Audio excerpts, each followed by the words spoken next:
Bom dia, pessoal. Sejam bem-vindos à nossa segunda aula de História.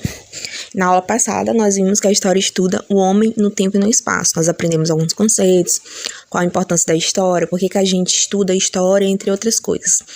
Hoje, nós vamos estudar história e o tempo. Nós vamos conhecer alguns conceitos do tempo, o que é o tempo cronológico, o que é o tempo histórico, e também nós vamos conhecer os calendários que existem, que são medidores, são instrumentos, na verdade, de contagem que nós utilizamos hoje.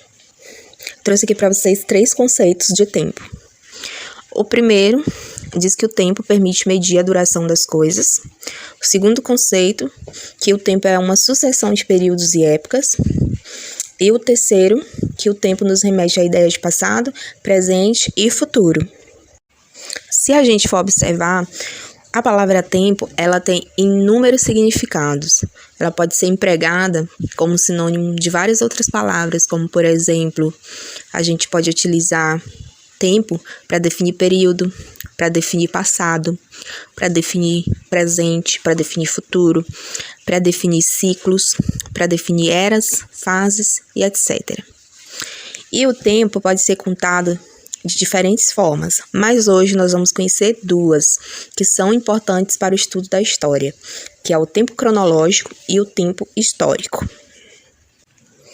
O que é o tempo cronológico? É aquele medido com precisão por instrumentos de contagem. Que instrumentos são esses? São os instrumentos que a gente utiliza hoje em dia, que são relógios e calendários. Mas durante os anos, existiram vários tipos de relógios. Relógio solar, outro, e o relógio digital, que é o que a gente conhece hoje. Já os calendários, existem vários tipos, mas eu trouxe aqui para vocês o calendário chinês, o calendário maia, o judaico, o muçulmano e o cristão. A gente já vai conhecer sobre eles. Além do tempo cronológico, nós temos o tempo histórico. O tempo histórico, ele só é considerado na nossa disciplina de história. E esse tempo histórico, ele é determinado pelos acontecimentos que aconteceram no decorrer dos anos. São onde a gente considera as mudanças que ocorreram nas diversas sociedades. São aqueles fatos que transformaram uma era, modificaram uma sociedade, uma cultura, uma economia. Então, o tempo histórico, ele é determinado por algo muito grande que aconteceu em uma determinada era. Mas, antes de existirem o tempo cronológico e histórico, nós tínhamos outra forma de marcar o tempo, que era através da observação de fenômenos naturais, que são os fenômenos da natureza, como, por exemplo, a posição do sol, o dia, a noite, as enchentes e as vazantes dos rios, as marés, o crescimento das plantas e as modificações do nosso corpo. Então, todos esses fenômenos naturais, eles serviam para a gente medir o tempo na época que não existia relógio. Inclusive, até hoje, essa forma de medir o tempo é utilizada ainda por pessoas que moram nas zonas rurais, não é isso? Vocês podem perguntar para as pessoas mais velhas que elas vão saber, por exemplo, exatamente que hora é pela posição do sol. As pessoas, elas sabem se o ano vai ser bom de plantio e colheita através das fases da lua. Então, por muito tempo isso foi utilizado e ainda hoje é utilizado. E cada povo tem uma forma diferente de dividir o tempo. Por isso, há a existência dos calendários. Por exemplo, os muçulmanos, eles seguem o calendário muçulmano.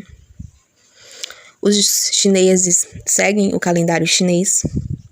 E nós, do Brasil e a grande maioria dos países, utilizam o calendário cristão.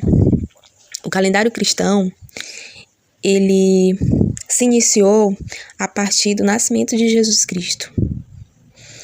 Então, todos os acontecimentos antes e depois do nascimento de Jesus Cristo, eles são datados no nosso calendário cristão. O nosso calendário está dividido em dia, semana, mês e ano. Aí eu vou mostrar aqui para vocês, só para vocês observarem, o calendário judaico. O calendário judaico, eles consideram, a gente considera o nascimento de Jesus Cristo. Eles já consideram um ano de 3.760, que para eles acreditam que foi esse ano que houve a criação do mundo. Então, se a gente for olhar o nosso calendário, nós estamos em 2021, e para o calendário judaico, a criação do mundo foi em 3.760, então eles estão à nossa frente.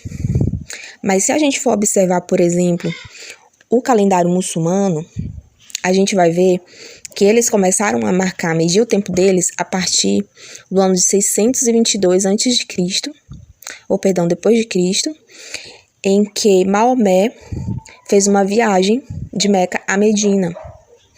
Então, se a gente for observar que nós estamos em 2021 e eles começaram a marcar em 622, nós estamos à frente do calendário muçulmano. Então, cada povo tem uma forma diferente de dividir o seu tempo.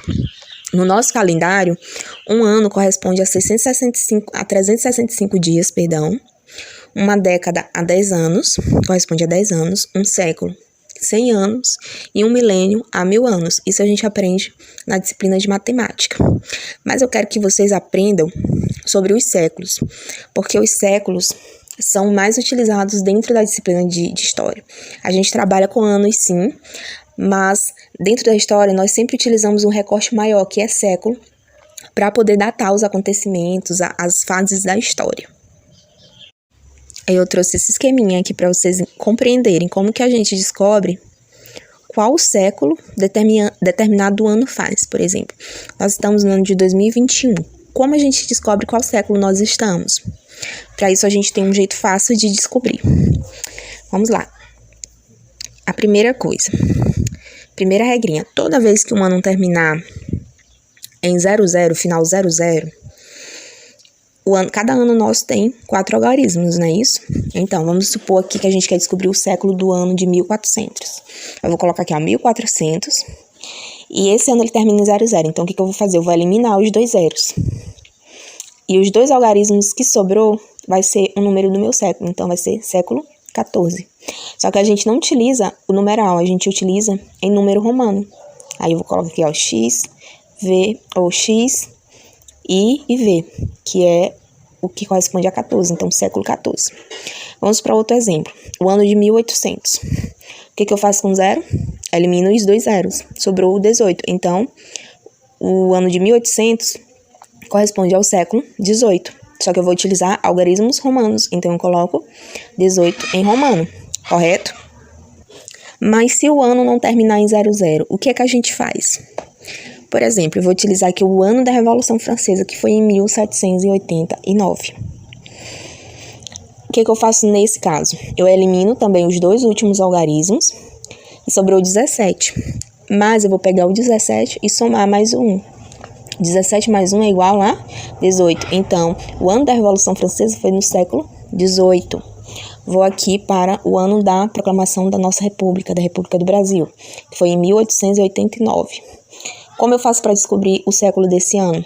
Elimino os 2 últimos algarismos, pego os 2 que sobraram, que é 18, e somo mais 1, que dá século 19. E como eu vou descobrir o século do ano de 2021? 2021. Elimino o 21, sobrou 20, somo o 20 mais 1. Então, nós estamos no século 21. E assim sucessivamente. É assim que a gente aprende em que século aconteceu determinado fato histórico. E é isso, pessoal. Espero que vocês tenham compreendido.